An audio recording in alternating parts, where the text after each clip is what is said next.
Hey guys, today I'm going to be unboxing and reviewing the Asus PG279Q. So let's get started.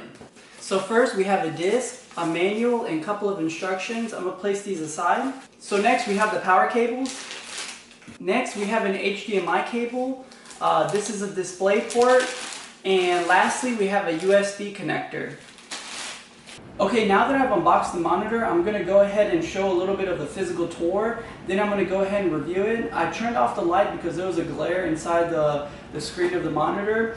But first up, as far as the height adjustments and tilt and swivel, this has a really nice sturdy feel to it. And, very nice and, very easy to do.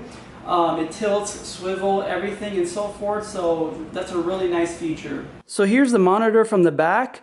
On the top you have the Asus symbol, and then you have right below the monitor you have the Republic of Gamers symbol logo, and then on the left hand side in the corner you have your menu option. The red joystick is to navigate the menu option. As far as the bottom of the monitor, first up you have a couple of USB options, then you have your HDMI and display port, and right below that you have the headphone jack, and that's your AC power to turn on the monitor. So now I'm going to talk about the backlight bleeding. First, I turned off all the lights in my house, and I'm going to try to describe what I see. The second way I'm going to test it is I'm going to turn on a light in the corner of my house.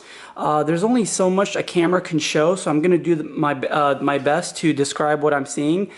First up, in the middle, it's mainly, it's not as, bad. It's pretty black in the middle.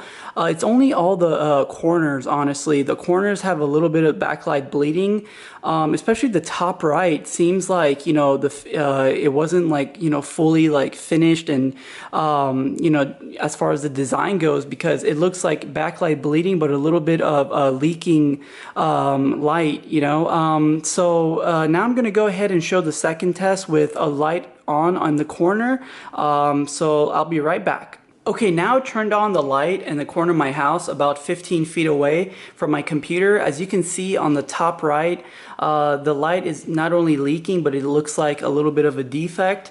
But there's still backlight bleeding on all four corners, as you can see. The black is the middle is pretty black, so that's pretty good. But still, this is something that has been an issue with Asus, so my monitor doesn't seem to be, the winning lottery. Hopefully yours will be. But now let's get on to the review of, the gaming side of this monitor and some of the specs and details. Okay guys, so here's the menu option. Overclocking this to 165 Hertz, it's really easy. You just go over here and just push it all the way at 165 and it overclocks it. You have your game visual, with all the different modes that you can pick. You have your blue light filter, color, image input select, which is and it's plugged in with a display port right now, and then your last option. And now I'm going to show you the LED on the bottom of the monitor. I think the breathing LED light is a nice touch. You can't change the color, so if you're going for a different color for your computer, you might want to take that in consideration. Okay, so again, this is the Asus PG279Q. This is a 27-inch IPS monitor with up to 165 Hz refresh rate, 4 milliseconds response time, and it comes with the G-Sync technology, which helps eliminate screen tearing while you're gaming. The resolution on this monitor is 2560 x 1440, so it's geared more towards 2K gaming, and I'll get into that in a little bit. I bought this monitor for $699 on sale, and it usually retails for $799, so that was a pretty sweet deal. I'm going to talk about a couple of things that I like about this monitor and a couple of dislikes. But first, I got to cover a couple of things. One is that if you want to achieve 144 Hz or above to up to 165 Hz, you want to make sure to use a display port to achieve that. Second, as far as if the monitor is wobbly, if it wobbles a lot on your desk, not really, so that's nothing to really be concerned about. So now a couple of things that I like about this monitor. One is the fact that this is an IPS monitor, you are getting 4 milliseconds response time, but unless you're, a super serious gamer and you need 1 milliseconds response time, it's not a huge, a huge deal in my opinion. Especially in the trade-off, you're getting an IPS monitor, which helps with color accuracy. No matter what angle you look at, it stays consistent, and the color reproduction is absolutely fantastic in my opinion. Looks really nice. So that's that's something that I think it's a really nice touch, and I really like that. Another thing that I like about this monitor is the fact that it has LED lighting on the bottom of the monitor. Not a lot of gaming monitors these days have any sort of LED lighting, so that is a nice touch. I only wish that you could change the colors, then that would be a huge plus, but it just stays at this as the color red. So if you don't like that theme, that is something to take note of. Also about on the bottom stand, it does take quite a bit of space on your desk. So if you have a smaller desk, that's something to also take note of. But on the bright side, you could put in your phone or something on top of it, so that's pretty cool. But as far as the monitor goes, a couple of things that I don't like about this monitor. One is the speakers.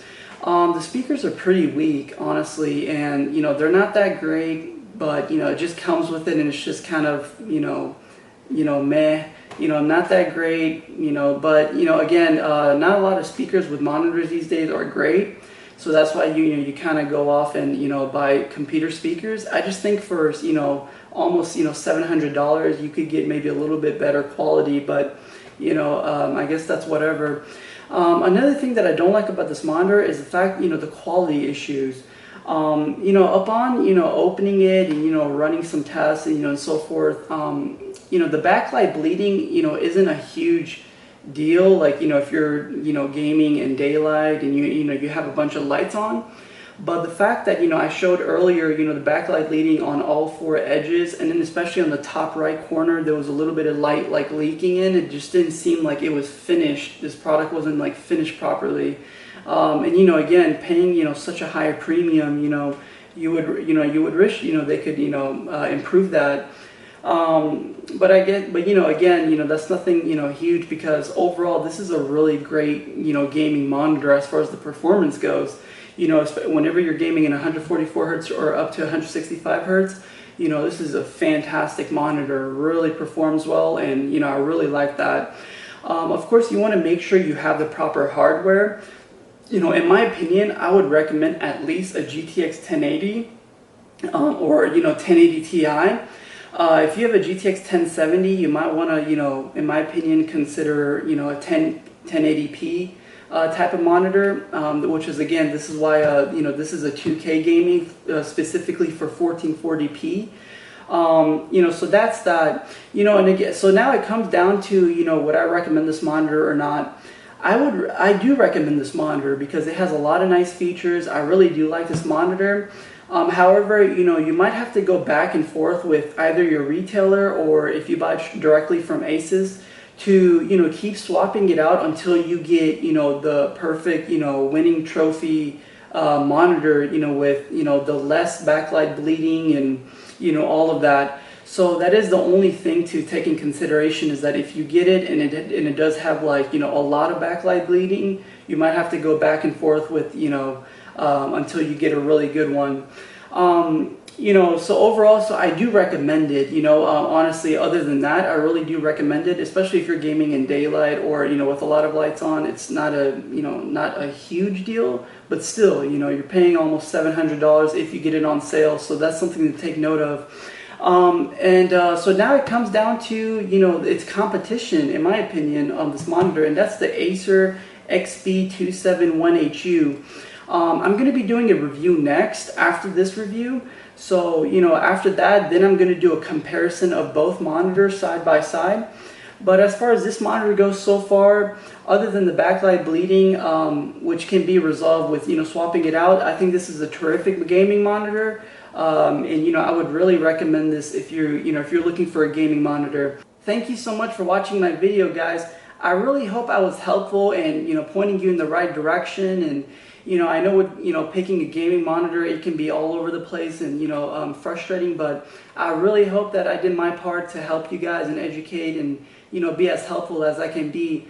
If you have any questions or comments, please leave them down below in the comment section. If you'd like me to review a specific, monitor or even a product, also please leave them down below in the comment section. Please don't forget to like and subscribe. It really helps me gain confidence and motivation. So, especially for a YouTuber, upcoming YouTuber. But again, thank you so much for watching, guys. I really hope I was helpful, and I'll see you guys soon. Take care.